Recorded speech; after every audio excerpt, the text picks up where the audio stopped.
Ранок почався з обшуків. Окупаційні силовики вдерлися додому громадянина Узбекистану Аюб Рахімова, який жив в Завітному Совєтського району. Його родина кілька років проживає в Криму. Під час облави в оселі була його дружина і двоє дітей. Силовиків зустрів син.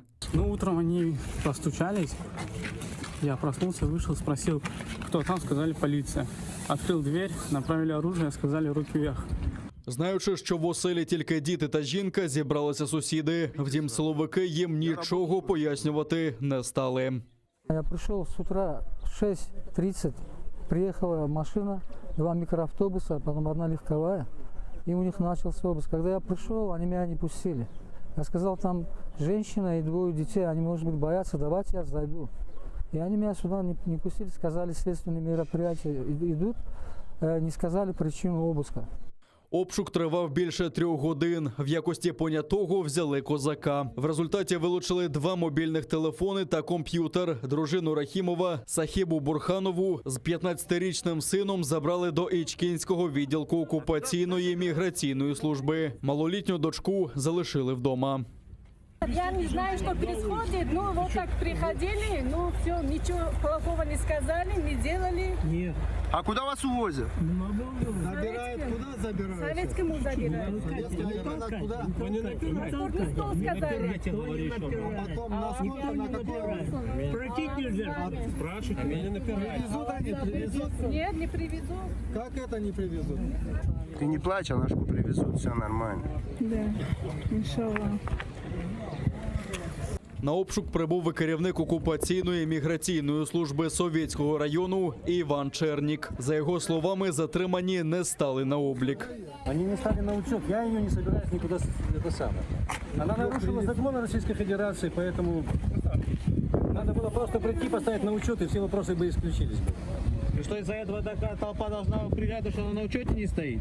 Відомо, що на жінку склали адмінпротокол, і його має розглянути окупаційний суд. Втім, Бурханову на засідання не привезли. Де вона, близькі не знають. Зранку обшук відбувся і в передмісті Сімферополя в Дубках. За повідомленням Кримської солідарності, Набір Рахімов міг бути в цьому будинку. За словами сусідів, зранку були чутні постріли. На кадрах, знятих після слідчих дій в оселі, сліди крові. За словами силовиків, Рахімова застрелили нібито за спротив. Когда мы зашли в дом, увидели в доме кровавые следы, лужи крови. Все вещи были скомканы, собраны в одном месте. По словам полицейских, сотрудника правоохранительных органов, этот человек оказал сопротивление и отстреливался. И его, судя по всему, убили. Ну, по крайней мере, где-то в 2 часа сюда к дому приезжал автомобиль ритуальной службы. Після початку обшуку під'їхав і власник будинку Сейдамет Гафаров. По опівдні силовики заштовхали його до автівки і відвезли до Ак-мечеті, де він зараз мешкає. Тише, он в одном месте поедет. Ты поешь один, понял? Потому. Ему плохо стало. Дайте ему что-нибудь, валерьянку или что-нибудь. Лекарство ему дать надо, ему плохо. Ему плохо, лекарство дай. Возбуждено уголовного дела.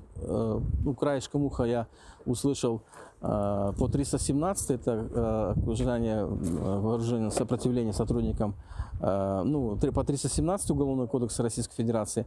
Что там еще, мне неизвестно. В отношении собственника дома сейчас будет проводиться доследственная проверка.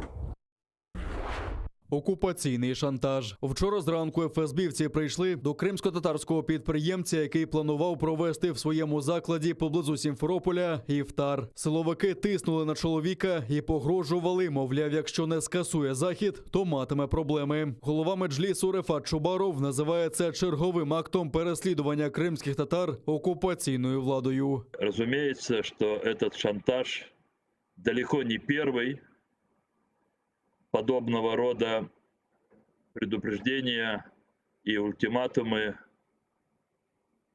получили без преувеличения все крымско-татарские предприниматели, которые хотя бы в малейшей мере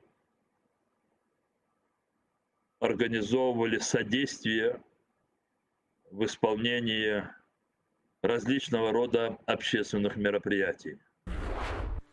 Якщо Росія піде на повномасштабну ескалацію, то може початися світова війна. Про таке заявив президент України Володимир Зеленський під час форуму «Україна-30». Він відбувся у Києві і був присвячений безпековим питанням. Також Володимир Зеленський розповів, що наразі не спостерігається зменшення російських військ біля кордонів України. Незначне відведення відбулося в окупованому Криму. Звідти пішло 3,5 тисячі російських військових. Водночас Зеленський сумнівається, що потужна ескалація напруженості з боку Російської Федерації буде у вересні, як це вважають експерти. До того ж, голова держави підтвердив, що стратегічним курсом України є набуття повноправного членства в Європейському Союзі та НАТО.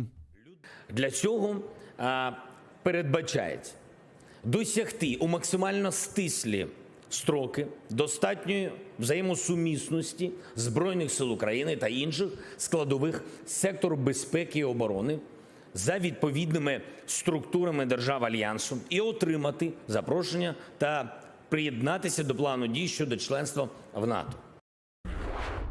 Відгриміло побєдобєсіє безглузде і безжальне. Росією та окупованими нею територіями прокотилися паради до головної скрепи пропаганди 9 травня. Середмістями Сімферополя, Севастополя та Керчі возили військову техніку та провели окупаційні підрозділи. Серед сотень військових Чорноморського флоту та силовиків одразу кілька коробок майбутнього гарматного м'яса путінського режиму юнармії. Підлітки в одностроях та берцях крокують вулицями під червоними прапорами. За ними спостерігають малюки в пілотках.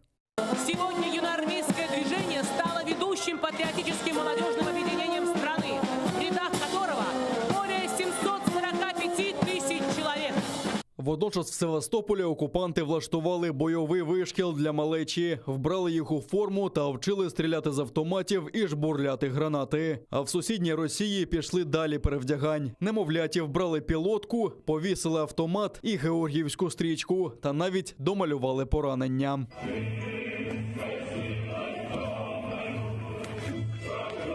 Інший хлопчик показово хильнув з фляшки.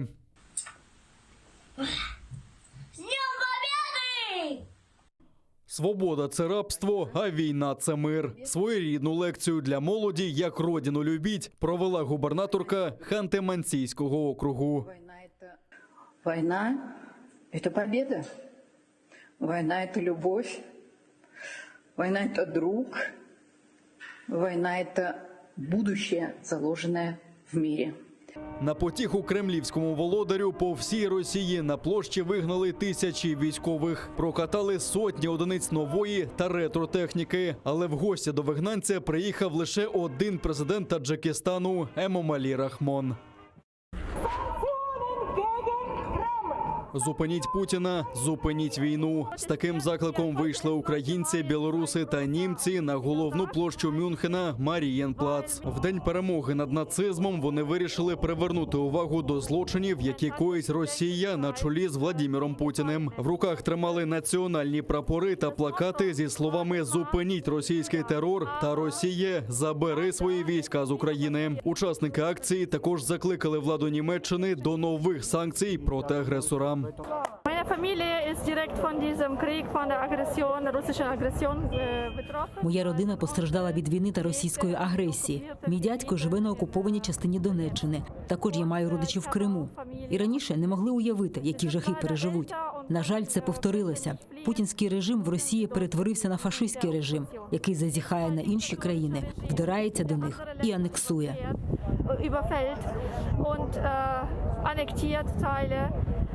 Наши задачи одинаковые против российской агрессии, против убийцы Путина, против его агрессивной политики, не только Украины, Грузии, там, Белоруссии, но и против Европы. Следующая, если у него вдруг бы что-то получилось, следующая была в Европу. Схожа акція відбулася в Ризі. Українці та латиші оточили російське посольство в Латвії з українськими та кримсько-татарськими прапорами, а також плакатами «Росія, забирайся з Криму» та «Путін вбивця». Окупаційний голова Криму Сергій Аксьонов та його дружина Олена минулого року збагатилися на 26,5 мільйонів рублів. Такі дані вказані в їх деклараціях. Сам Аксьонов заробив майже 3,5 мільйони, що на мільйон менше, ніж у 2019 році. А ось статки Олени Аксьонової зросли на понад 8,5 мільйонів. Вона, виявляється, вдалий підприємець. За минулий рік заробила більше 23 мільйонів рублів. Якщо вірити декларації, в Аксьонова немає власного житла та автівок. А ось його дружина, навпаки, має чимало майна. Їй належать 9 нежитлових будівель та приміщень сумарною площею 760 квадратних метрів і автомобіль BMW 750 Li X-Drive. Але завдяки журналістам «Інсайдер» відомо, що родина колаборантів приховує свої статки. Так, сімферопольський будинок, яким користується подружжя Аксьонових, записаний на його тещу Людмилу Добриню. На неї у 2014 році Аксьонов оформив і московську елітну квартиру за 400 мільйонів рублів. На Східному фронті 7 ворожих обстрілів за добу. Окупанти застосували 120-ті міномети під Троїцьким, а біля Опитного – міномети калібру 82 мм. Поблизу Старогнатівки били з підствольних та ручних протитанкових гранатометів. Також ворог традиційно відкривав вогонь з великокаліберних кулеметів та стрілецької зброї. У передмісті населених пунктів Авдіївка, Південне та Водяне російські окупанти відкривали вогонь з гранатометів різних систем, великокаліберних кулеметів та стрілецької зброї. Бойових втрат серед військовослужбовців Збройних сил України за минулу добу немає. Про всі факти порушень українська сторона СЦКК оперативно повідомила СММ ОБСЄ. Кількість активних хворих на ковід в Україні зменшується 2 тижні поспіль. Минулої доби зафіксовано 2208 нових пацієнтів. Одужали майже вчетверо більше – 8617 людей, а ще 119 померли внаслідок хвороби. За даними Міністерства охорони здоров'я, в Україні зникла червона зона епіднебезпеки. А за словами очільника відомства Максима Степанова, компанії-виробники вакцин почали повертати борги. Цьогоріч МОЗ розраховує на 42 мільйони доз препаратів від 4 компаній. З них 8 мільйонів від міжнародної ініціативи COVAX, решта за прямими контрактами. Нам вдалося збільшити поставки вакцини виробництва компанії Pfizer-BioNTech вдвічі вже в цьому календарному році. Тобто замість 10 мільйонів доз ми отримуємо 20 мільйонів доз вакцини Pfizer. Загалом на ту кількість вакцин, які законтрактовані Міністерством охорони здоров'я, це 42 мільйона доз вакцин, які ми повинні отримати вже в 2021 році. А окупаційна влада Криму нарахувала 126 нових випадків COVID-19 і ще 6 померлих внаслідок хвороби на півострові. В окупаційному міністерстві охорони здоров'я називають ситуацію стабільно важкою і вже розпорядились обмежити надання планової допомоги в лікарнях. Натомість дали команду збільшувати кількість ковідних ліжок. Бійня в Казані. Юнак 19 років розстріляв із рушниці школярів та вчителів школи номер 175. 9 загинули. Це 3 дівчат, 4 хлопців та 2 вчителів. Під час нападу постраждали як мінімум 32 особи. 6 дітей знаходяться у вкрай важкому стані. Стрілянина почалася вранці 11 травня. Перші постріли пролунали близько 9:40 ранку. Згодом щось схоже на вибухи. Вчителі та учні зреагували не одразу. Вважали навчальна тривога. Далі, намагаючись врятуватись, зачинялись в класах, ховались під парти, вистрибували з вікон. Нападником виявився колишній учень цієї школи Ільназ Галявієв. Як згодом з'ясували правоохоронці, рушниця його власна, мав на неї дозвіл. Ось він за кілька кроків до входу на територію школи, за кілька хвилин до трагедії. До школи зайшов вільно, рушницю не ховав. Охорони в школі не було, лише тривожна кнопка. За попередньою версією слідства, до трагедії хлопця підштовхнуло бажання помсти. Про те, що бути вбивати, заявив за добу в соцмережах.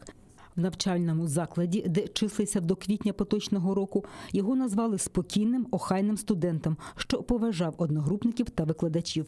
Правоохоронці відкрили кримінальну справу, а в Держдумі вже заявили про перегляд законодавства про зброю.